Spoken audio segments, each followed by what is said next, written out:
Capsule de la première partie du cours d'initiation à la métallurgie du 4 décembre. Je vais tout simplement continuer là où j'en étais rendu la semaine dernière. Donc, j'avais commencé à couvrir un nouveau chapitre qui s'intéressait à quatre métaux, donc on n'avait pas vraiment abordé encore dans le cours, mais de manière un petit peu plus en survol comparativement à ce qu'on l'a fait avec l'aluminium et l'acier. Donc, quatre autres alliages, quatre autres familles d'alliages qui occupent une place quand même assez importante dans l'activité humaine. J'avais abordé les alliages de cuivre et j'avais commencé à aborder les alliages de magnésium. Donc, je poursuis. Donc, un peu comme je l'ai fait précédemment avec les autres métaux, je commence toujours un petit peu par expliquer un petit peu le contexte dans lequel le magnésium se retrouve sur notre planète, ainsi que de décrire un peu sommairement comment on en arrive à partir du minerai, extrait généralement de la croûte terrestre, pour obtenir le métal en question. Donc, sachez que le magnésium, bien, il est quand même assez répandu sur notre croûte terrestre, là. Il représente 2,5% du poids de la croûte terrestre, donc c'est quand même, c'est pas un métal qu'on peut considérer comme étant rare. Le magnésium est assez abondant. C'est le sixième en abondance. Et c'est le troisième élément métallique. Là, en termes de métal, c'est le troisième plus abondant après le fer et l'aluminium, si on ne tient pas compte du silicium qui est un métalloïde. Les minerais qui sont le plus souvent rencontrés et à partir et en même temps à partir de ceux qu'on extrait le magnésium le plus souvent, il y a la magnésite, la serpentine qu'on retrouve au Québec particulièrement, la dolomite, la carnalite et aussi, sachez qu'on produit aussi du magnésium à partir de l'eau de mer, à partir du chlorure de magnésium présent dans l'eau de mer. Au niveau des procédés employés, il existe énormément de procédés différents pour fabriquer du magnésium. Donc, c'est pas comme dans le monde de l'aluminium. Tous les producteurs d'aluminium utilisent essentiellement le même procédé qu'on a vu au chapitre au début de la session, le procédé Hall-Héroult dans les cuves d'électrolyse. Par contre, le magnésium, ben là, il y a plusieurs alternatives différentes et à toute fin pratique, là, chaque producteur qui a existé ou qui existe encore a utilisé des procédés différents donc d'un producteur voisin. Donc, on pourrait subdiviser en deux catégories les méthodes de réduction du magnésium, ou si vous voulez, d'obtention du magnésium métallique à partir du minerai. Il y a la voie ou la méthode électrométallurgique, c'est-à-dire dans des cuves d'électrolyse, comme avec l'aluminium, électrolyse en sel fondu, ou encore dans des fours, un peu comme on le fait avec le cuivre et l'acier par voie pyrométallurgique. Donc, la voie électrométallurgique, ben, ça s'effectue dans des cuves d'électrolyse, comme avec l'aluminium, mais les cuves sont quand même assez différentes comparativement à la conception des cuves pour l'aluminium. Donc, on utilise toujours le même principe de base. Là, on a une cuve dans laquelle on a un sel en fusion et on utilise une tension électrique entre deux bornes, l'anode et la cathode, pour arriver à obtenir le métal sous sa forme métallique dans la partie anodique de la cuve, cathodique de la cuve, c'est-à-dire. Euh, donc, on avait vu que pour l'aluminium, c'est à partir de l'oxyde d'aluminium qu'on obtient l'aluminium métallique, l'oxyde d'alumine en l'occurrence, qu'on incorpore directement dans la cuve. Pour le magnésium, c'est pas sous sa forme d'oxyde, c'est-à-dire MgO, c'est sous sa forme de chlorure. Donc, on alimente les cuves, généralement les cuves d'électrolyse d'aluminium avec du chlorure de magnésium. Donc, le sel contient du chlorure de magnésium avec d'autres sels, là, donc, c'est un mélange de plusieurs sels qui est utilisé en réalité. Et puis, la réaction qui a lieu à l'intérieur de la cuve, ben, c'est tout simple. Le chlorure de magnésium est décomposé, il est séparé, d'une part le chlore gazeux et du magnésium métallique. Mais à part les producteurs qui utilisaient ou utilisent encore de l'eau de mer, à partir duquel ils font le magnésium, si on va chercher le magnésium dans la croûte terrestre, le magnésium n'est pas sous sa forme de chlorure. Il est, par exemple, très généralement sous sa forme d'oxyde, donc du MgO, par exemple. Donc, ce qu'on fait, c'est que les producteurs qui décident de faire l'électrolyse à partir du MgO doivent transformer au départ l'oxyde de magnésium en chlorure de magnésium dans un four électrique spécialement conçu. Et on fait réagir tout simplement l'oxyde de magnésium avec du charbon ou du pétrole encore le pétrole et le charbon qui est nécessaire ici, avec du chlore gazeux. Et là, on obtient d'une part du chlorure de magnésium avec génération de monoxyde de carbone qui lui-même est utilisé comme gaz combustible et éventuellement lâché dans l'atmosphère sous forme de CO2. Donc, ici, ce que vous avez, c'est une usine qui existe encore, qui est au Québec, qui a été construite dans la fin des années 90 et qui a commencé à rentrer en opération à l'été 2000. C'est une usine, personnellement, dans laquelle j'ai déjà travaillé lors du démarrage de l'usine il y a une vingtaine d'années. Euh, donc, c'est situé à Asbestos, plus particulièrement dans la région d'Asbestos, dans le village de Danville. Cette usine-là a été rachetée et elle existe encore et elle va redémarrer sous peu dans quelques mois ou quelques années.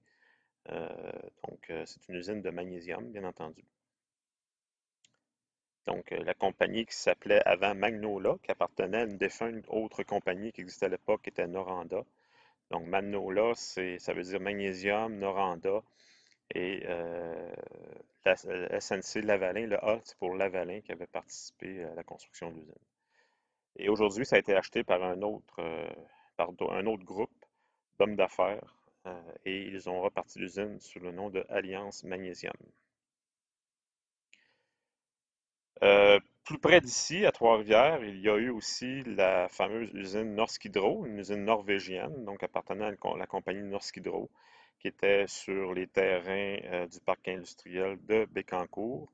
Sa construction avait été achevée en 89 et elle a dû arrêter ses opérations en 2007. Donc, on voit ici une photo du démantèlement d'une des parties de l'usine dans les années 2008 à peu près. Et une autre photo qui est très très rare, soit dit en passant, là, l'intérieur du hall d'électrolyse de l'usine Norsk Hydro. Donc, j'ai réussi à trouver cette photo-là, mais c'est très très rare. Ce qu'il faut savoir, c'est que les usines de magnésium dans le monde sont, contrairement aux usines d'aluminium, là, pour protéger leurs recettes et leurs petits trucs là, pour finalement réussir à fabriquer du magnésium au plus bas coût. Les compagnies jouent à la cachette entre elles et surveillent, en tout cas, essaient d'empêcher là, des images ou des informations de l'usine, du procédé, pour pas que les compétiteurs puissent utiliser ces informations-là et prendre avantage, aller chercher de l'information. Donc, c'est un peu, c'est encore comme ça aujourd'hui, moins peut-être, là, mais dans les années 70, 80, 90, 2000, là, c'était beaucoup une atmosphère de guerre froide qu'il y avait entre les producteurs de magnésium dans le monde. Euh, c'est ça. C'est pour ça que c'est assez caché.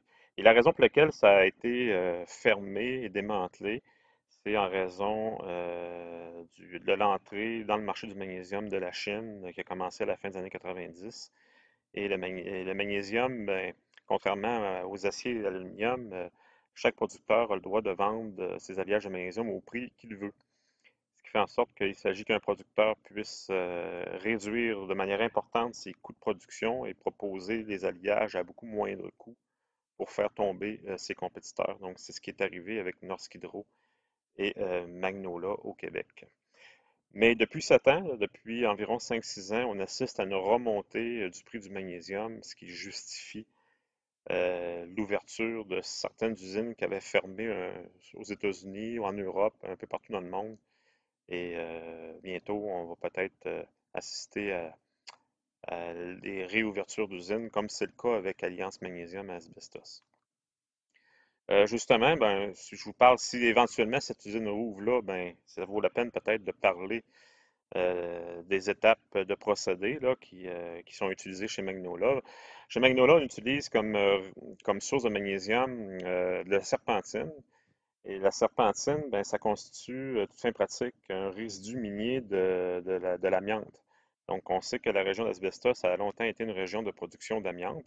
Et les producteurs d'amiante, les résidus d'amiante étaient tout simplement accumulés à la surface du sol. Il y a des montagnes artificielles qui ont été générées avec les années de production. Et donc, dans ces montagnes-là, là, c'est 24% de la masse des montagnes, c'est des atomes de magnésium. Donc, c'est du magnésium. Et la minerai s'appelle le serpentine. C'est tout en pratique un mélange de silice, d'oxyde de fer et d'oxyde de magnésium, entre autres. Et donc, il y a beaucoup, beaucoup de magnésium là-dedans. Et c'est pour ça qu'ils ont construit l'usine de Magnola, aujourd'hui Alliance Magnésium, dans cette région-là, pour avoir la source de magnésium à proximité et réduire les coûts de transport. Donc, ce que fait l'usine, c'est qu'ils vont tout simplement aller prendre la serpentine, ils vont déverser la serpentine dans un gros bassin d'acide, un mélange d'acide chlorhydrique et d'eau. Et là, les conditions font en sorte que tout ce qui est, euh, tout ce qui est magnésium va être dissous et transformé en chlorure de magnésium. Donc, on va obtenir une liqueur de chlorure de magnésium. Et ce qui ne se dissout pas, donc le reste du minerai, en l'occurrence l'oxyde de fer, la silice, etc., demeure à l'état solide et on n'a qu'à opérer une filtration. Et là, le magnésium qui est dissous là, dans l'acide, ben, lui, il passe à travers le fil. Puis ce qu'on ne veut pas, ce qui ne s'est pas dissous, reste coincé entre les câbles du filtre. Donc, on obtient à la fin une liqueur de chlorure de magnésium. Donc, ça, c'est l'étape de la lixiviation, ou si on préfère, la dissolution. Et ensuite, le chlorure de magnésium, il est séché, il est déshydraté pour faire un sel solide, donc des granules de chlorure de magnésium complètement déshydratés. On utilise aussi le terme anhydre pour qualifier le sel de complètement séché ou déshydraté. Donc, on fabrique les granules. Ce sont des particules d'à peu près 4 à 5 mm de diamètre sphérique. Et c'est ça qui va être incorporé ensuite éventuellement dans les cuves d'électrolyse. Mais dans l'usine Magnola, ce qu'on faisait avant, c'est il y a une partie des granules, à peu près 3% de la masse, que c'était constitué d'oxyde de magnésium. Donc, il fallait absolument compléter la chloruration de l'oxyde de magnésium. Donc, il y avait un équipement rattaché à la cellule qui transformait l'oxyde de magnésium résiduel en chlorure de magnésium avant de mettre dans la cellule d'électrolyse. Et puis ensuite, de manière périodique, là, un peu comme on le fait avec l'aluminium, là, où on va aller siphonner le magnésium dans la cellule de manière périodique et on va acheminer le magnésium pur à la coulée pour faire des alliages et couler en lingots et vendre aux clients. Donc ça ici, ce que vous avez ici, c'est le schéma de procédé de ce qu'il y avait à Norsk Hydro. Donc Norsk Hydro, eux, contrairement à Magnola, ne prenaient pas leur magnésium sur les résidus d'amiante. Ils achetaient le concentré de magnésium en Chine, sous forme de calcaire de magnésium. Et ensuite, ils transformaient le calcaire de magnésium en chlorure de magnésium, comme je l'expliquais tout à l'heure, donc avec du chlore gazeux, de l'acide chlorhydrique. Euh, et, euh, et ensuite, c'était évaporé, formé en granules, et Norsk Hydro utilisait ses propres cuves d'électrolyse. Donc pour le reste, là, c'était identique par rapport à Magnolia. Ensuite, on avait dit qu'on pouvait obtenir aussi du magnésium à partir de procédés pyrométallurgiques, donc dans des fours, un peu comme on l'a fait avec l'acier et le cuivre. Et dans ce temps-là, on n'utilise pas le chlorure de magnésium. On n'a pas besoin de transformer le minéral en chlorure de magnésium.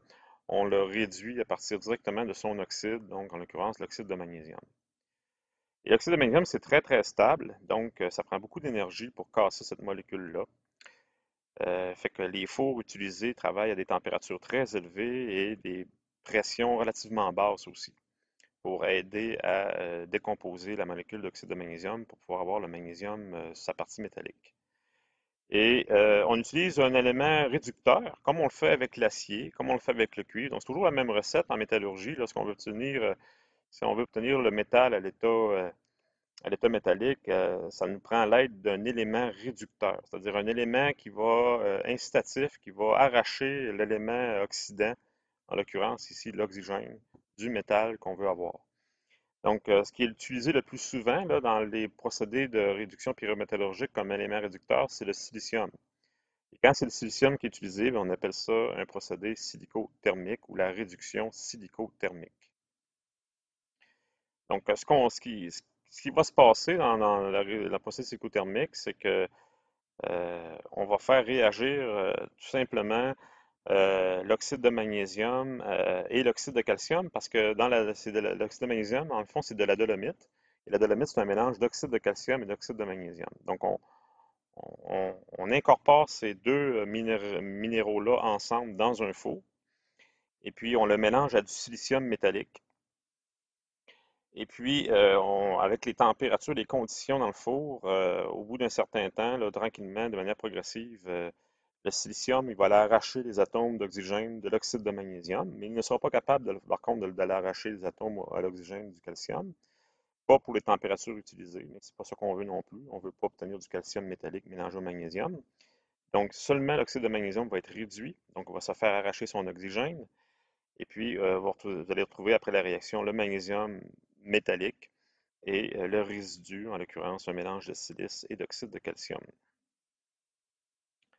Ce que vous voyez ici, c'est l'équipement, une représentation de l'équipement qui est le four en tant que tel. Donc, ça ressemble dans le fond, le four, ça s'appelle une cornue. C'est comme un tube fermé. Et par une des extrémités, l'extrémité à droite, c'est par là qu'on va incorporer la dolomite et le silicium métallique bien mélangés ensemble au départ. On va remplir parce que c'est vraiment un tube fermé, là, le- la cornue, et puis on va monter la température, on va chauffer la cornue, et puis on va attendre un certain temps, puis là, tranquillement, le magnésium se transforme. Et les températures qui règnent à l'intérieur de la cornue lors de l'opération dépassent largement la température d'évaporation du magnésium lorsqu'il se forme. De sorte que à l'extrémité gauche, là, c'est là qu'ont lieu la majorité des réactions.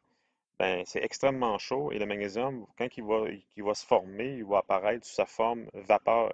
Donc, ça va être des vapeurs de magnésium qui vont se former à l'intérieur. Et ce magnésium-là, vapeur, va se diriger vers l'autre extrémité, près de la porte, à droite, et va se condenser sous sa forme solide le long des parois de la cornue, près de la porte. Comme vous voyez, donc vous voyez la zone en hachuré, dans la partie en bas, là, à l'intérieur de la cornue, c'est le magnésium qui se dépose sous sa forme solide à partir de l'état vapeur. Parce que la partie de cette cornue-là, elle est plus froide, parce qu'elle est refroidie. Et là, ben, après ça, lorsque c'est terminé, ben, on ouvre la trappe sur l'extrémité de la cornue et après ça, ben, on va chercher le magnésium solide avec un marteau-piqueur. Et oui, littéralement. Donc, ce que vous voyez, c'est une photo d'une cornue pour la production de magnésium par le procédé silicothermique. On voit que le four est ouvert ici et c'est une usine en Chine parce que la Chine produit essentiellement de moins en moins, là, mais il y a quelques années, là, presque exclusivement, le magnésium en Chine était produit exclusivement par le procédé silicothermique. Et vous avez ici un opérateur de cornue là, avec un masque, avec des mesures de sécurité rabaissées au minimum, qui est chargé justement d'aller chercher le magnésium et d'aller incorporer aussi les ingrédients au début du procédé et d'aller chercher le magnésium à la fin. Donc, c'est pas un travail très, très sécuritaire et très, très bon pour la santé non plus. Donc, ça explique un peu pourquoi que les Chinois ont réussi à produire du magnésium à des coûts vraiment très compétitifs et à contribuer à faire baisser le prix du magnésium et donc, par le fait même aussi, mettre en faillite plusieurs autres entreprises à travers le monde. Donc, c'est en baissant les conditions de travail, on réussit à réduire les coûts. Ce que vous voyez ici, c'est donc là maintenant on change de sujet, ben, pas de sujet, mais on aborde le magnésium d'une autre façon, c'est-à-dire qu'est-ce qu'on fait avec le magnésium, pourquoi on le produit. Ben, vous avez ici le marché du magnésium. Donc, le magnésium trouve des niches dans plusieurs secteurs, a beaucoup d'applications différentes. Pour faire les pièces en magnésium, ben, il y a le moulage par injection haute pression qui est très utilisé. Mais la majorité du magnésium, 40% du marché, est utilisé pour faire des alliages d'aluminium ou d'autres alliages métalliques qui contiennent du magnésium. Et le reste, c'est des applications plus au niveau du traitement d'autres métaux, de la chimie, euh, ou encore pour des applications, comme je vais expliquer un petit peu plus tard dans un autre chapitre. On va voir que le magnésium va revenir, là, et vous allez vous apercevoir que le magnésium est très utile pour une application en particulier. Au niveau plus, disons, microstructure métallurgique, les atomes de magnésium, contrairement aux autres métaux qu'on a abordés jusqu'à maintenant, qui étaient empilés en cubes, les atomes de magnésium s'empilent de cette façon-là. Ça s'appelle le réseau hexagonal compact. Donc, c'est pas vraiment tout très important à retenir, là, mais c'est un mode d'empilement qu'on retrouve chez beaucoup de métaux, entre autres le zinc, le titane aussi. Ce qui est intéressant là, avec le magnésium, ben, ce qui justifie son utilisation le plus souvent là, lorsqu'on l'utilise pour faire des pièces, Ben, c'est sa légèreté. Il est beaucoup plus léger que l'aluminium, 1,5 fois plus léger, 4 fois plus léger que l'acier aussi. Donc, vous voyez l'image en bas là, qui permet de bien se représenter là, la masse volumique du magnésium par rapport aux autres métaux. Donc, disons que c'est le plus léger des métaux légers en termes d'application. C'est pas le plus léger là, dans le tableau périodique, là, c'est le lithium le plus léger. Mais pour les applications structurelles qu'on peut en faire, c'est le magnésium qui est le plus léger. Le module d'élasticité du magnésium, il est relativement faible par rapport à l'aluminium et encore plus par rapport aux aciers. Donc, le magnésium se déforme beaucoup élastiquement lorsqu'il subit une contrainte. Donc, 45 000 mégapascales comme module de rigidité. Donc, il est 4 fois et demi moins rigide que l'acier et une fois et demi moins rigide que l'aluminium. Autrement dit, lorsqu'on veut plier une barre, lorsqu'on veut déformer une barre par flexion, par exemple, ben, de manière élastique, le magnésium, il se déforme plus que l'aluminium et l'acier. D'autres caractéristiques propres au magnésium qui fait qu'il est intéressant à utiliser, c'est un métal qui absorbe beaucoup les vibrations. Donc, contrairement aux aciers là, qui transportent les ondes, les vibrations, le magnésium les absorbe. Donc, ça peut être intéressant dans certaines applications, on va le voir tout à l'heure. Il absorbe, il a la capacité d'absorber beaucoup de champs électromagnétiques. Donc, ça, c'est une qualité aussi. Il a une conductivité thermique élevée. Bon, ça, c'est parce que c'est un métal, là, mais quand même, c'est sûr que si on le compare au cuivre et à l'aluminium, il est moins conducteur, mais si on le compare à d'autres métaux, il l'est plus. Bonne résistance à la corrosion, mais encore là, il faut mettre un bémol. Ça dépend dans quelles conditions. Les conditions en présence d'eau, le magnésium, il est un peu comme l'aluminium. Là, il n'y aura pas de corrosion, mais aussitôt qu'on change les conditions, si on est à l'extérieur de conditions d'air sec ou d'humidité, si on joue sur le pH ou sur la salinité, là, c'est une autre histoire. Donc, le magnésium est capable de former une couche naturelle d'oxyde, en l'occurrence l'oxyde de magnésium, pour contribuer à sa protection. Il est facile à usiner et il est recyclable. Donc, et pas facile, facile, c'est-à-dire à couler avec précaution cependant. Donc, il a quand même de nombreuses qualités, en plus de la légèreté. Il a toutes ces qualités-là qui fait que le magnésium, on le considère souvent dans le domaine du transport, entre autres, comme choix de matériel. Dans l'automobile, il est utilisé de plus en plus, en tout cas au maximum, on le sait très bien, là, pour alléger le plus possible les voitures. Si on le compare aux aluminiums, le magnésium, ben, c'est ça, il est 1,5 fois plus léger, on l'a dit tout à l'heure. Il y a une usabilité supérieure à l'aluminium. Euh, Dans les fonderies, ben, les moules sont plus durables lorsqu'on coule du magnésium qu'avec l'aluminium. Donc, ça peut être une question qui est à considérer lorsque vient le temps de faire un processus de choix de matériaux. Et puis, au niveau des coulées, là, c'est le magnésium, il y a, il y a peu de retrait avec le magnésium. Donc, lorsqu'on fait de la coulée dans des moules, les pièces qu'on obtient sont près des cotes finales par rapport à l'empreinte du moule. Au niveau des propriétés mécaniques, ben, le magnésium, c'est peut-être là que situe ses faiblesses, mais si on le ramène par le poids, le magnésium est avantageux. Donc, autrement dit, si on exprime la résistance par rapport à la masse de la pièce, c'est quand même bien. La résistance à la corrosion générale est légèrement supérieure par rapport aux aluminiums, mais encore là, il faut mettre un bémol, ça dépend de quel alliage on parle. Donc, de temps en temps, là, la résistance à la corrosion du magnésium peut être fortement diminuée. Bon, et là, ce que je vous présente là, c'est la grande, grande, grande faiblesse des alliages à magnésium, parce que jusqu'à maintenant, là, c'était vraiment avec le magnésium, ça semblait être le monde parfait, mais non. La grande faiblesse du magnésium, c'est que c'est un métal qui est fragile. Donc, et ça apporte deux gros inconvénients, c'est beaucoup plus difficile d'employer les opérations de déformation plastique comme le laminage, l'extrusion, etc. pour fabriquer des pièces en magnésium. Donc, on est plus limité un peu en possibilité de pièces qu'on peut avoir avec le magnésium parce qu'on a moins de procédés de déformation qui peuvent être applicables. Donc, il se prête moins bien à la déformation plastique. Et l'autre chose aussi, c'est qu'en service, sa résistance au choc est très moyenne, voire même très basse.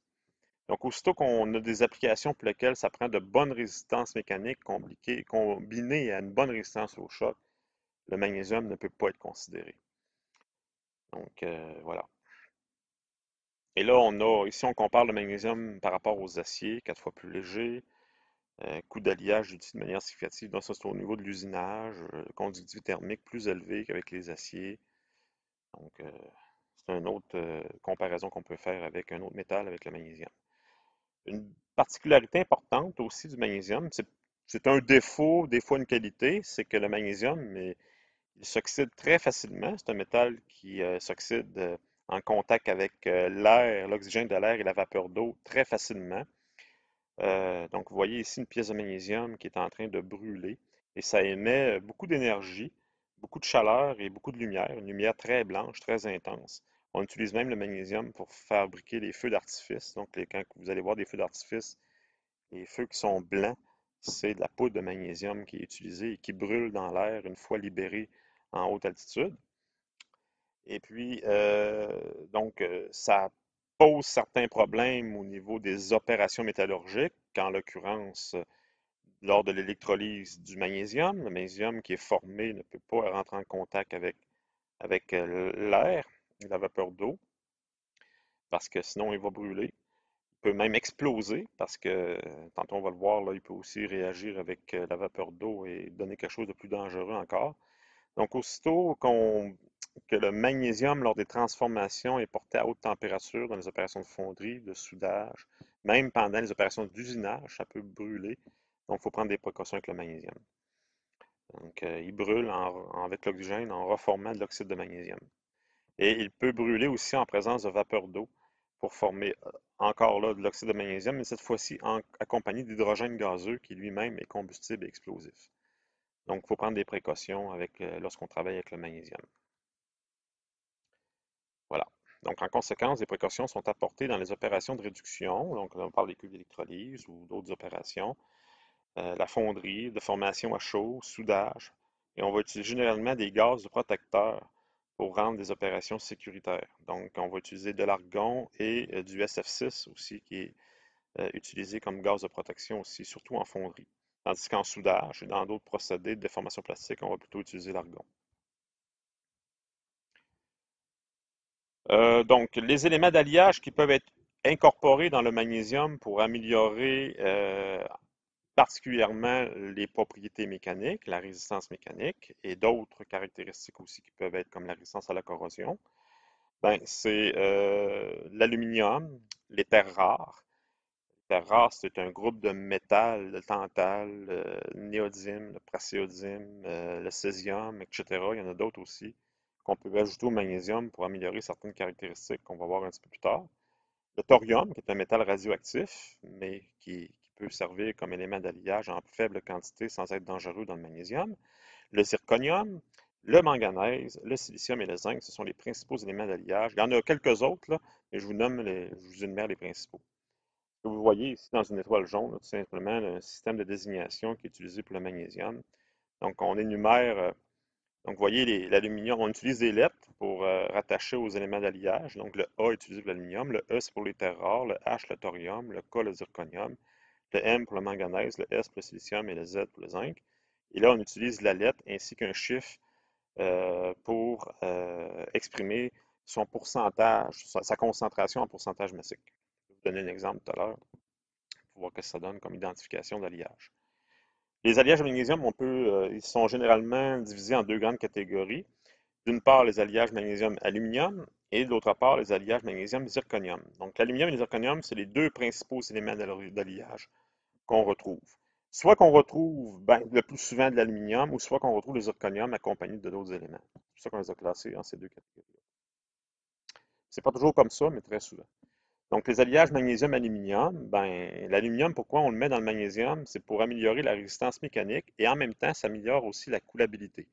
Le magnésium est plus liquide et on réussit mieux aux pièces lorsqu'il y a de l'aluminium. Puis en même temps, l'aluminium ajoute de la résistance mécanique aux pièces en magnésium. Donc, c'est les deux raisons principales pour lesquelles on ajoute de l'aluminium avec le magnésium. Euh, le zinc, lui, il améliore la ductilité à froid et la coulabilité, par exemple. Donc, c'est pour les raisons pour lesquelles on va ajouter du zinc. Donc, si on veut aller utiliser une opération de déformation à froid pour obtenir, par exemple, des plaques ou des feuilles de magnésium, ben, généralement, on va utiliser du magnésium qui contient du zinc. Et ça améliore aussi la coulabilité à la fonderie.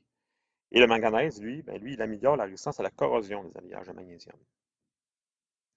Et là, je vous suggère quelques exemples d'alliages de magnésium avec des applications. Je vous donne les plus populaires, là. Quelques alliages les plus rencontrés, les plus utilisés. Et la vedette des alliages de magnésium, celui pour lequel il y a le plus d'applications, c'est vraiment l'alliage le plus produit dans toute la grande famille des alliages de magnésium, c'est le AZ91. Le fameux AZ91, donc c'est 9% d'aluminium avec 1% de zinc. C'est ça que ça veut dire AZ91. Et vous voyez le genre d'application qu'on utilise, faire des caissons d'appareils photo, qu'on voit, le genre d'appareil photo qu'on voit de moins en moins là, depuis que les téléphones intelligents sont capables de prendre de bonnes photos, mais on en fabrique encore. Et puis, ce que vous voyez à gauche, c'est un bâti de siège de voiture. Donc, les bâtis de siège de voiture aujourd'hui là, sont pratiquement toujours fabriqués en magnésium avec le AZ91 coulé sous pression. Donc, pour obtenir ce genre de forme-là, là, on utilise la coulée sous pression, c'est-à-dire qu'on a le métal liquide dans une chambre chauffée et un piston qui va forcer l'entrée du métal dans un moule avec un piston. Et ce que vous voyez à côté aussi, ça, c'est un plancher d'auto. Ça, par contre, c'est moins souvent qu'on voit le magnésium là, pour les planchers de voiture. Euh, mais d'autres alliages qui peuvent servir à des pièces dans l'automobile, il y a encore les bâtis de siège qui peuvent être utilisés, là, le AM60. AM60, c'est 6% d'aluminium avec autour de 0,5, 0,6%, 0,4 à 0,6% de manganèse pour la résistance à la corrosion. Là, avec ça, on va fabriquer des tableaux de bord, des bâtis de siège de voiture aussi, comme avec la Z91, des colonnes de direction pour l'automobile. Et le AM60, en termes de ténacité, donc de résistance au choc et de ductilité, est supérieur à la Z91. Par contre, la résistance mécanique est légèrement inférieure. Il y a aussi un alliage qui est depuis un des premiers alliages de magnésium qui a été conçu, là, le AS41. Donc, AS41, c'est 4% d'aluminium avec autour de 1% de silicium, qui a été utilisé pour la fabrication du bloc propulseur, donc le bloc moteur, autrement dit, de la défunte coccinelle de Volkswagen. Donc, les Allemands, bien entendu, dans les années 30, ont conçu la Volkswagen, qui était la voiture du peuple, c'est ce que veut dire Volkswagen. Et puis, les Allemands ont conçu, c'est eux qui ont conçu l'alliage de magnésium AS41 et qui l'ont utilisé pour fabriquer les blocs moteurs des voitures de la coccinelle, entre autres. C'est pas le seul modèle, mais déjà dans les années 30, là, on ne parle pas des années, là, quelques dizaines d'années, dans les années 30, donc presque 100 ans, ben, on utilisait le magnésium pour faire des pièces d'auto, donc des blocs moteurs de voitures. Donc, seuls les Allemands faisaient ça à cette époque-là. Donc, sa résistance au fluage est supérieure à la Z91. La résistance au fluage, c'est la résistance mécanique à haute température. Étant donné qu'un moteur thermique, bien entendu, ça a tendance à chauffer.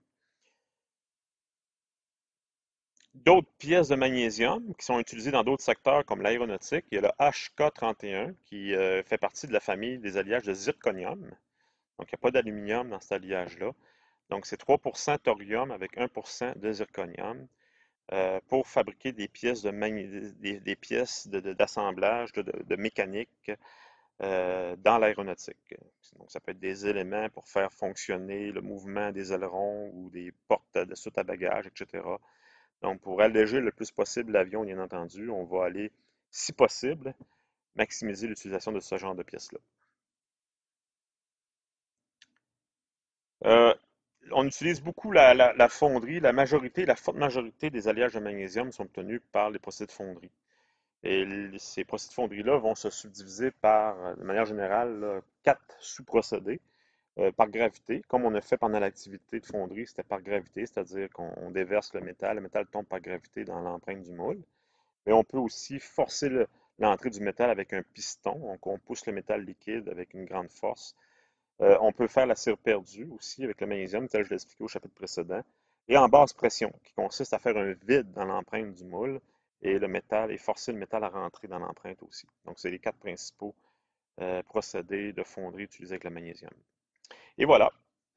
Donc, ça complète avec le chapitre sur les alliages de magnésium. J'avais aussi prévu peut-être aborder le titane, bon, mais par manque de temps un petit peu, j'ai préféré faire un choix pédagogique, puis vous parler à la place d'aborder un chapitre qui concerne la dégradation des matériaux. Voilà, je change de chapitre. Et si j'ai le temps, si je juge qu'après avoir vu le chapitre sur la dégradation des matériaux, s'il me reste suffisamment de temps, mais là, je pourrais consacrer une mini capsule sur les alliages de titane aussi. Donc, dégradation des matériaux.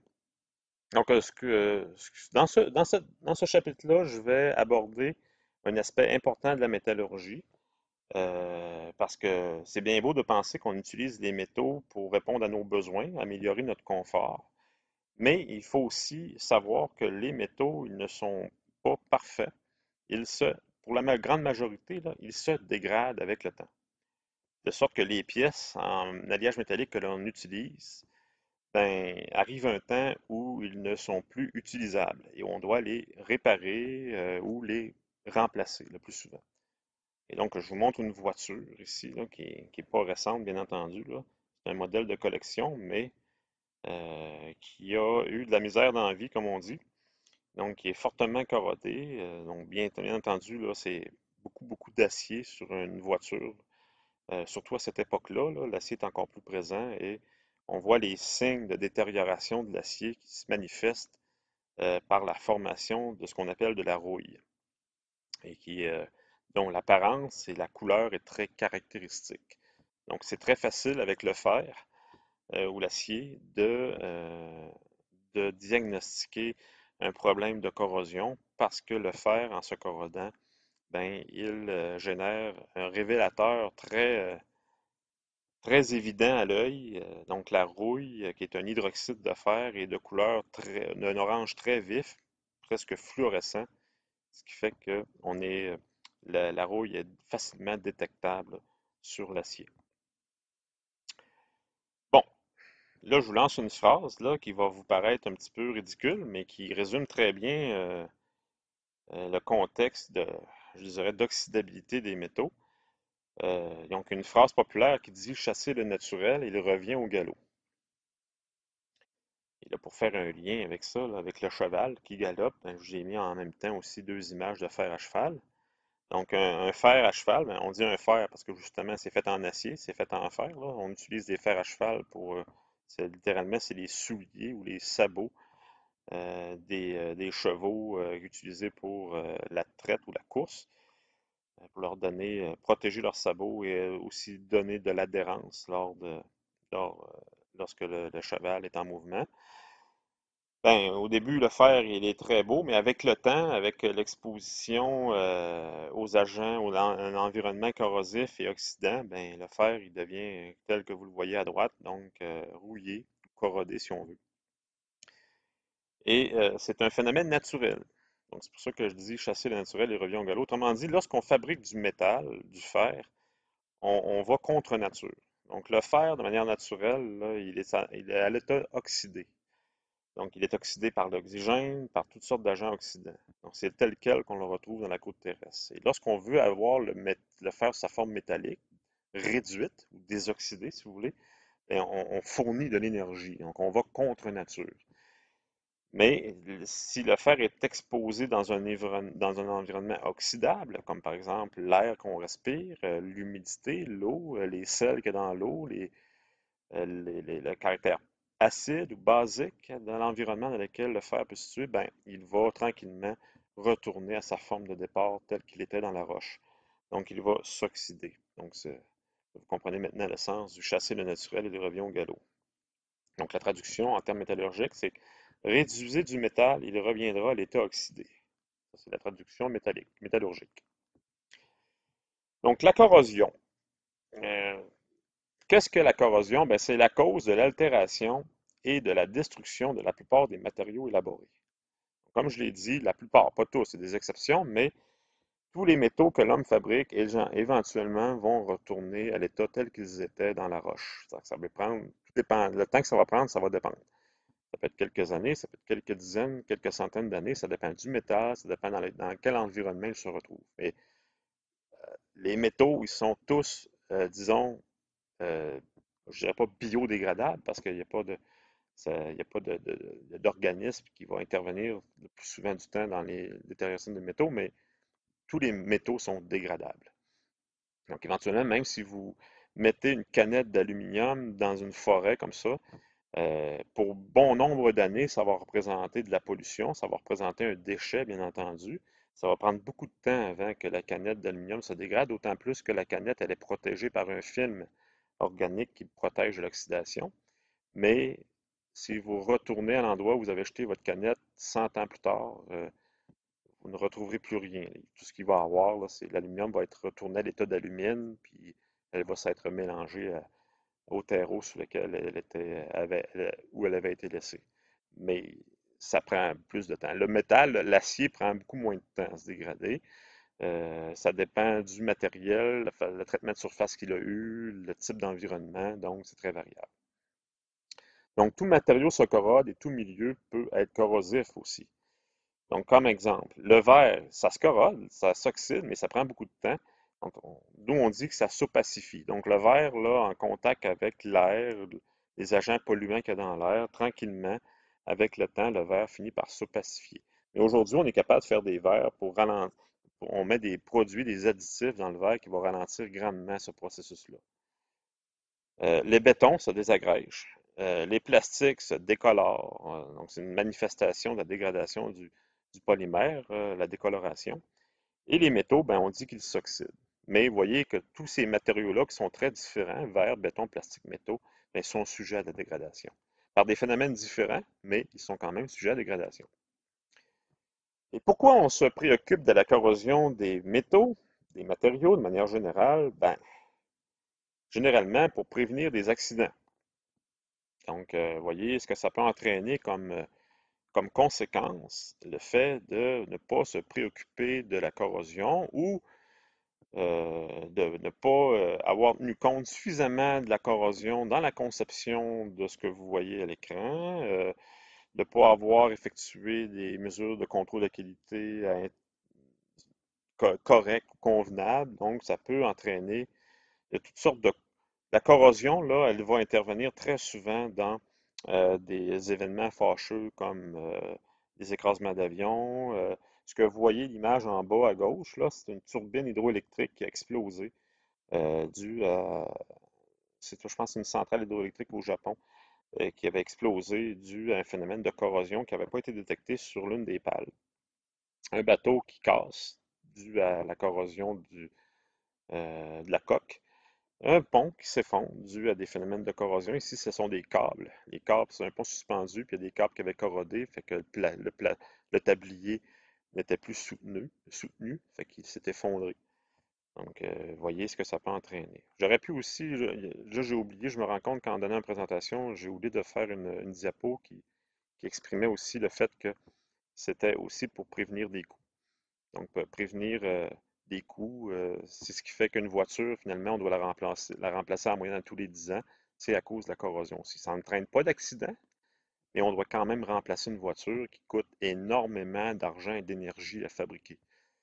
Donc, si on pouvait ralentir la corrosion des autos pour les garder plus longtemps, ben, ce serait un avantage. Maintenant, si on observe un peu plus près le phénomène de corrosion, donc je ramène ici la définition, s'exprime comme la détérioration de matériaux par le milieu. Donc, c'est vraiment le milieu qui est responsable de dégradation du matériel. Donc, l'atmosphère, de l'eau.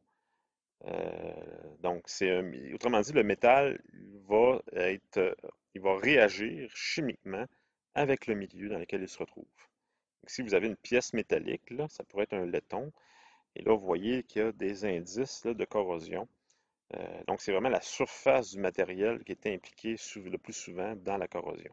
Pas toujours à 100%, mais le plus souvent. Donc, considéré comme le retour d'un métal à la forme naturelle d'oxyde, soit qu'il va se retrouver sous forme d'oxyde, soit sous forme de sulfure, soit que le métal va se retrouver sous forme de carbonate, de chlorure, tout dépendant avec quoi il réagit, tout dépendant avec à quoi il est exposé dans l'environnement. Et peu importe, le métal va s'oxyder par quelque chose, du chlore, de l'oxygène et d'autres minéraux, d'autres composantes. Donc, une autre façon de montrer qu'un métal retourne à sa forme naturelle d'oxyde, donc un morceau d'acier qui est rouillé, c'est un retour à sa forme naturelle oxydée, et de l'aluminium qui aussi est susceptible, dans beaucoup d'occasions, de retourner comme l'acier qui rouille. L'aluminium rouille aussi, entre guillemets, là. Et la rouille, par définition, c'est de l'hydroxyde de fer. Donc, là, ce que vous voyez orangé là, sur la pièce rouillée en acier, c'est la couleur de l'hydroxyde de fer. Mais bien entendu, pour faire de l'hydroxyde de fer, ça prend du fer. Donc, l'aluminium, lui, il ne peut pas faire d'hydroxyde de fer, c'est de l'aluminium. Par contre, l'aluminium, lorsqu'il s'oxyde, il retourne sous sa forme d'origine, en l'occurrence de l'alumine. Et ça, de l'alumine, c'est une poudre qui est blanche. Et là, vous voyez très bien ici, on a un poteau de soutènement là, rattaché à un bloc de béton et l'aluminium est en train de se faire corroder. Donc, vous voyez ici la corrosion. Puis là, c'est comme si c'était des feuilles qui se détachaient. Donc, ça, c'est un signe de corrosion particulier qui est typique avec les alliages d'aluminium. Et puis, entre chaque feuille de métal, il y a plein d'alumine. Donc, c'est un révélateur que l'aluminium se fait corroder. Sauf que, de manière culturelle, ou la croyance populaire veut que l'aluminium, ça ne rouille pas. Bien entendu, l'aluminium, ça ne rouille pas, ça ne peut pas former de rouille. Sauf que l'aluminium corrode autant que l'acier, la plupart des aciers. Il s'agit que l'aluminium est en contact avec un milieu très légèrement acide ou très légèrement basique ou en présence d'une eau légèrement salée. Et là, l'aluminium se corrode de façon très accélérée s'il n'a pas été protégé. Et là, on voit un signe ici. Donc, l'aluminium peut autant se dégrader que l'acier dans des environnements normaux d'utilisation. Donc, c'est une croyance populaire, le fait que l'aluminium ne se corrode pas. L'aluminium est un métal très, très oxydable. Donc, s'il n'est pas protégé, il va se corroder comme l'acier. C'est juste que l'alumine, elle est blanche et l'aluminium, ben, il est gris pâle métallique, ce qui fait que les signes ne sont pas trop évidents. Tandis que l'acier, ben, le produit de corrosion, c'est très orange fluo, c'est très marquant, c'est très visuellement spectaculaire. C'est pour ça qu'on a tendance à penser que l'acier rouille et que l'aluminium ne rouille pas. Mais l'aluminium se corrode dans bien des occasions aussi. Il faut faire attention avec la croyance populaire de l'aluminium qui ne rouille pas. Ce que je vous montre ici, c'est le signe d'une oxydation d'un métal, en particulier le cuivre. Sachez que le tableau, le toit du château Frontenac, il est fait en cuivre. Et ça, depuis le début, là, depuis sa construction à la fin du 19e siècle. Vous avez été toujours habitué de le voir avec son toit vert. Ce n'est pas de la peinture, c'est vraiment c'est la couleur du produit d'oxydation du cuivre, des plaques de cuivre qui constituent la couverture du toit.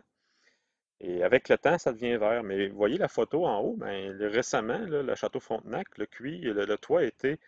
Il y a eu une réfection sur le toit. On a remplacé les tôles de cuivre. Fait que là, vous voyez le toit cuivré avec des tôles flambant neuves, mais d'ici quelques années, ça va prendre 10, 20, 20, 30 ans, on va revenir à l'apparence verdâtre du toit. Donc, lorsque le cuivre est en contact à la fois avec l'oxygène de l'air, le CO2 dans l'air, des produits sulfureux, le SO2 aussi, l'humidité, tout ça mélangé ensemble forme une couche d'oxyde qui est un mélange de différents oxydes là, puis de carbonate qui donne au total une couleur verdâtre au cuivre exposé à l'atmosphère. Il se passe la même chose sur la Statue de la Liberté à New York, qui, elle aussi, comme le toit du château Frontenac, est faite avec des plaques de cuivre. Et là, j'ai montré une photo ici pour exprimer le fait que récemment aussi, comme pour le toit du château Frontenac, la Statue de la Liberté a subi une réparation. Et là, vous voyez les installations autour de la statue qui avait été installée là, pour avoir accès à la statue et faire des réparations. C'est que il y a une détérioration avancée de la statue due à cause de sa conception. C'est que l'armature de la statue, le squelette, si on veut, est fait en acier ordinaire, mais les plaques sont directement déposées sur les armatures. Et là, ça ouvre la porte à une corrosion accélérée. Lorsque vous mettez deux métaux différents l'un en contact avec l'autre, on peut accélérer la corrosion du métal moins noble ou le plus facilement oxydable. Dans ce cas particulier-là, c'est les armatures en acier qui sont moins résistants à la corrosion que le cuivre. Donc, il s'agit que l'eau puisse avoir l'occasion de pénétrer à l'intérieur de la statue et longer les armatures pour être témoin d'une corrosion assez accélérée des armatures en acier à l'intérieur. Donc, c'est justement la raison pour laquelle il y avait une réparation sur la statue, c'est qu'on avait remarqué que les armatures en acier à l'intérieur devaient être réparées à cause d'une corrosion très avancée. Je vous montre d'autres exemples ici de problèmes de corrosion sur des infrastructures. Ce que vous voyez ici, c'est une colonne qui soutient un pont étagé d'autoroute. Donc, au Québec, on a fait un choix technologique dans les années 60. Ce qu'il faut savoir, c'est que dans les années 60 et 70, les entreprises de béton étaient très puissantes au Québec. Et on parle de parler beaucoup de la commission Charbonneau dans les 10 dernières années pour faire les liens entre la mafia et les et le monde de la construction et aussi les gouvernements. Ben, ça fait très longtemps que ça existe et le monde du béton était très puissant. Et les gouvernements ont même fait des choix en fonction de cette importance de l'industrie du béton au Québec. Et on a choisi le béton précontraint ou le béton armé, si vous voulez, pour concevoir les infrastructures routières au Québec dès les années 60, 70, 80. Donc les échangeurs d'autoroutes, les ponts d'étagement, etc. Sauf que dans l'environnement, au Québec, c'est pas une très bonne idée parce que, étant donné nos fortes variations de température entre les étés et les hivers, le fait qu'on utilise beaucoup de sel aussi, qu'on met sur les routes pour rendre les routes sécuritaires par temps froid, ben, ça fait en sorte que tout ça mis ensemble fait en sorte que de manière très rapide, ce genre d'infrastructure-là se dégrade. Donc, tel que vous le voyez à l'écran. Et l'autre problème que ça pose, c'est que, étant donné que l'acier, lui, c'est ce qui donne la force de flexion et de traction au béton précontraint. Et si les armatures en acier se détériorent, ben, toute la structure perd de sa résistance et on peut voir l'effondrement à la limite des infrastructures. Sauf que ce qui est dangereux avec ce type de matériaux-là ou de ce type d'infrastructure-là, c'est qu'il n'y a pas moyen de les voir à l'intérieur du béton pour voir l'état des tiges en acier. Donc, ni la radiographie, ni l'ultrason est capable de traverser le béton pour aller voir l'état des tiges. Ce qui fait que lorsque ça se désagrège, on le sait uniquement lorsque le processus est extrêmement avancé, lorsqu'il y a des morceaux de béton qui cassent, qui tombent. Et là, on voit les tiges d'acier, mais il est déjà trop tard. Donc, c'est un mauvais choix technologique qui entraîne des milliards et des milliards de dollars de pertes. Et avec les années, le gouvernement investit pour remplacer tout ce genre d'infrastructures-là. Et on utilise maintenant les poutres en acier progressivement, ce qui est utilisé depuis le début aux États-Unis. Donc, aux États-Unis, de manière très majoritaire, on utilise depuis très longtemps l'acier tel quel, sans béton, parce que c'est beaucoup plus facile à prévoir, à contrôler pour prévoir les accidents et la détérioration, parce qu'on peut directement inspecter, on peut voir l'état de la structure en tout temps, comme on le fait avec le pont de la Violette, par exemple, où on va aller périodiquement aller inspecter la structure pour voir s'il y a des défauts et voir s'il y a des réparations à faire éventuellement. Je vous donne un autre exemple ici de corrosion. De, donc, une roue de voiture, une roue en alliage qu'on appelle, une roue en aluminium. Donc, les roues en aluminium, eux aussi, sont sujettes à l'oxydation.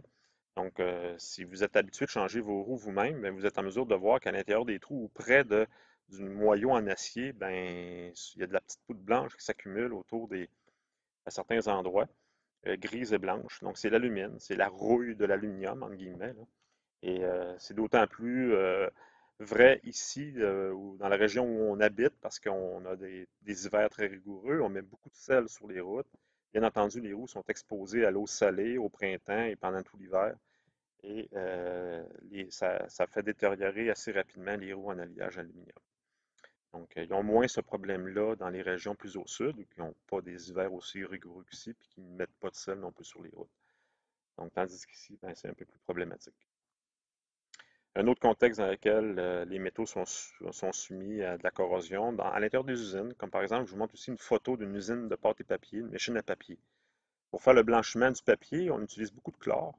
Donc, nécessairement, il y a des équipements qui sont en contact donc avec le chlore et qui se dégradent assez rapidement. Donc ça, c'est un autre contexte dans lequel on peut voir de la corrosion chez les métaux. Mais il n'y a pas seulement les métaux qui sont susceptibles de corroder, les polymères, comme le petit seau en plastique que vous voyez ici. Donc, c'est assez rare qu'un objet de ce type-là, là, qui est utilisé ou joué dans le sable, puisse se toffer ou durer plus qu'un été. Parce que généralement, là, lorsqu'ils sont exposés au soleil un peu trop longtemps, ben, ils se désagrègent assez rapidement, ils deviennent cassants, ils perdent leurs propriétés mécaniques et ils perdent leur couleur. Donc, le plastique se désagrège et ça, c'est à cause du soleil. Donc, il y a une partie du spectre de rayonnement du soleil, les ultraviolets, qui, eux, ont tendance à décomposer les liens polymériques dans le polymère, les chaînes de carbone, autrement dit, qui servent à faire le plastique. Et là, ben, le plastique perd ses propriétés. Donc, c'est un autre type de dégradation. Les métaux, bien entendu, ne sont pas susceptibles de se détériorer aux UV, mais par contre, les polymères, eux, c'est leur principal mode de dégradation. C'est la principale cause de dégradation des polymères, l'exposition aux UV. Donc, c'est un peu le cancer du plastique. Donc, c'est leur cancer de peau à eux. Corrosion de l'acier et du béton accélérée par le taux d'humidité dans l'air et l'atmosphère marine. Donc, tout dépendant du milieu ou l'endroit où se trouvent des pièces en acier ou des structures utilisant l'acier, comme ce que vous voyez ici, c'est un pont d'étagement ici, c'est un pont qui traverse une rivière ou un milieu marin. Et on voit ici le niveau de dégradation de la poutre. Euh, et ça, ben, elle est accélérée dû au fait qu'elle se retrouve juste au-dessus d'un cours d'eau. Donc, c'est plus humide à cet endroit-là. Puis en plus, si on est en milieu marin salé, ben, c'est encore plus dégradant. Donc, l'air est très humide, ce qui fait que lorsque les températures baissent en fin de journée et la nuit, bien, il se forme toujours un film de condensation sur les objets. Donc, il n'y a pas besoin d'avoir des fortes vagues, puis que l'eau, c'est juste que que l'air soit humide. Et puis que lorsque la température descend, bien, il y a de la rosée, si on veut, là, qui se forme sur les armatures, sur les objets. Et puis là, ben, en plus, si on se retrouve dans une atmosphère marine salée, ben, vous allez avoir de l'eau salée qui va se retrouver sur les pièces et ça va accélérer grandement la vitesse de dégradation dans ce genre de contexte-là. Dans le monde industriel, ou même dans le monde, dans le domestique aussi, lorsque vous avez de l'eau, ou des produits légèrement acides ou basiques qui sont dans des réservoirs, ben, c'est des contextes de dégradation. Comme ici, vous avez un réservoir en acier là, qui montre des signes évidents de dégradation à l'intérieur. Là, on voit la rouille qui coule là, le long des parois extérieures. Et ça, ça peut faire des dégâts d'eau, ça peut faire des déversements d'eau, mais si le contenant contient des produits plus dangereux, ben, ça crée des accidents ou même des problèmes environnementaux, donc de la pollution. Donc, la corrosion limite la durée de vie d'utilisation de nos produits de consommation. Ça entraîne des coûts importants, bien entendu. Donc, un bateau, ça a une certaine durée de vie, puis c'est à cause de la corrosion. Même chose pour une voiture. Une voiture, ça perd de sa valeur. Pourquoi? À cause de la corrosion. Donc, dans une voiture, les voitures d'aujourd'hui, là, les moteurs, là, ils peuvent rouler 500 000, 600 000, 700 000 km, tout dépendant comment on a utilisé le moteur. Là. Mais c'est jamais pour un moteur que une voiture est en fin de vie, là. C'est vraiment à cause de la structure, là, notamment la carrosserie, le plancher, certaines pièces mécaniques, là. Mais c'est pour ça qu'un véhicule est considéré comme arrivé en fin de vie, puis qu'il n'a plus de valeur, puis que plus personne n'est intéressé à acheter. Donc, il va se ramasser finalement à la casse.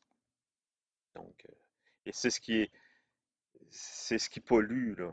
En réalité, c'est pas le fait, tout de l'acier est récupéré, OK, les matériaux, mais c'est la pollution, elle est associée à la refabrication d'une nouvelle voiture pour remplacer une voiture qui s'est détériorée trop rapidement. Donc, ce qui pollue, ça je le répète encore, j'insisterai jamais assez là-dessus, ce qui pollue le plus, c'est de fabriquer les choses. C'est pas de les utiliser.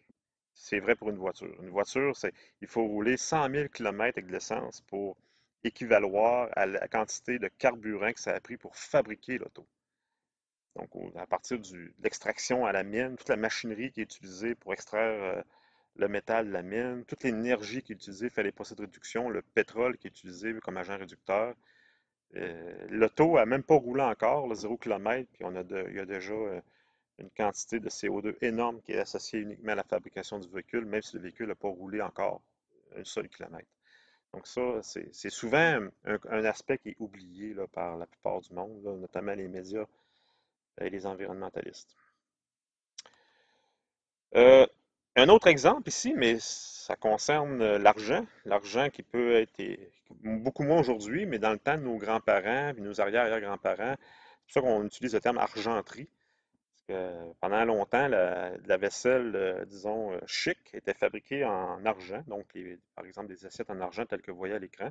Mais avec le temps, l'argent s'oxyde aussi avec l'air. Donc, ça prend plus de temps, là, ça prend beaucoup d'années parce que l'argent a une certaine résistance à l'oxydation, mais on dit que l'argent ternit. Et là, ce que faisaient nos grands-parents, c'est qu'ils achetaient un produit, puis ils frottaient, puis là, ça faisait disparaître les traces d'oxyde d'argent, puis l'argent revenait belle.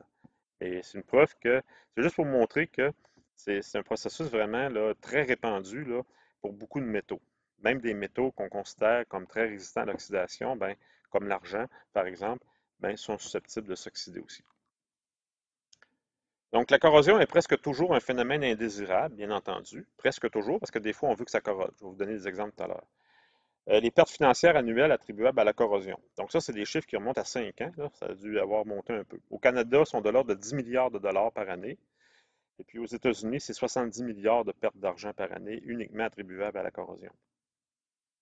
Mais parfois, elle peut être bénéfique, la corrosion, matériaux biodégradables et de la nature. Donc, c'est une bonne nouvelle le fait de savoir que les métaux finissent par se détériorer, se dégrader, puis de retourner à l'état naturel du point de vue environnemental à long terme. L'oxyde de cuivre sur les toits des bâtiments, bien, ça protège le toit contre les infiltrations d'eau. La couche d'alumine sur l'aluminium, le fait que l'aluminium s'oxyde très facilement, bien, ça forme une barrière protectrice d'oxyde d'aluminium. Donc, à ce moment-là, ça devient un bienfait, l'oxydation. Puis, il se passe la même chose sur les aciers inoxydables, la couche d'oxyde de chrome sur les aciers, comme j'ai déjà expliqué dans un chapitre précédent, au début de la session. Mécanisme de la corrosion maintenant.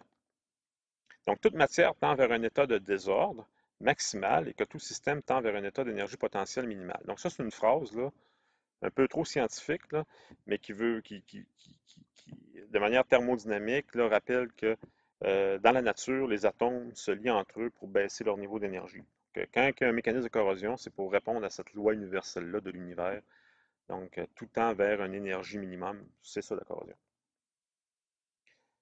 Donc, ici, ce que je vous montre, c'est le lien qu'il y a entre le métal. Le métalloïde, c'est le métal à l'état oxydé. Ce que vous voyez en vert, c'est l'environnement. Donc, ça peut être l'air, ça peut être de l'eau salée, l'acide, le sol. Et le métal, lui, ce qui va lui arriver, il est en contact avec un milieu. Donc, le métal, sa forme réduite métallique, représentée par la sphère à gauche. Et là, il va perdre un ou plusieurs électrons et s'oxyde. C'est ça que ça veut dire, s'oxyder. Un métaux qui perd un ou plusieurs électrons, des électrons dans la couche périphérique de l'atome. Et cet électron-là va, euh, grâce au milieu, va contribuer à arracher l'électron. Cet électron-là va être transféré sur un autre atome. Donc, l'oxygène, par exemple. L'oxygène est un oxydant, c'est-à-dire que l'oxygène ou le chlore ou d'autres éléments présents, le fluor, par exemple, aussi, l'iode, d'autres éléments présents vont arracher des électrons au métal et oxyder le métal. Donc, ça, c'est le processus général, la théorie électrochimique de la corrosion. Donc, la force que ça prend pour faire en sorte d'arracher un électron pour qu'il y ait oxydation, ben, ça dépend. Ça dépend du métal. Comme par exemple, si vous mettez un bloc de sel dans l'eau, c'est pas le sodium et le chlore qui forment ensemble le chlorure de sodium. Mais lorsque vous plongez ça dans l'eau, le sodium, il se fait oxyder. Donc, c'est très facile à oxyder. Même de l'eau est capable d'oxyder le sodium. Donc, le chlore, lui, arrache l'électron au sodium, puis ça fait de l'eau salée. Mais si vous mettez du fer dans l'eau, ben, on ne s'attend pas à ce que le morceau de fer fonde dans l'eau comme le cube de sel. Donc, le fer est beaucoup plus résistant à l'oxydation que le sodium. Donc, pour dissoudre le fer, comme le sel le fait dans l'eau, il faudrait donc changer l'environnement dans lequel se situe le morceau de fer. Comme par exemple mettre beaucoup d'acide. Là, en mettant de l'acide, en descendant le pH de manière très importante, là, on réussirait à dissoudre le fer, comme le bloc de sel dans l'eau à côté. Donc ici, je passe ça. Il y a des éléments pour lesquels je ne veux pas m'attarder trop parce que je ne veux pas que ça devienne un cours trop élaboré pour vous non plus. Le potentiel électrique, je vais passer ça. Il y a ce que je passe rapidement, là, je le mettrai pas dans la PowerPoint là, disponible dans le layout.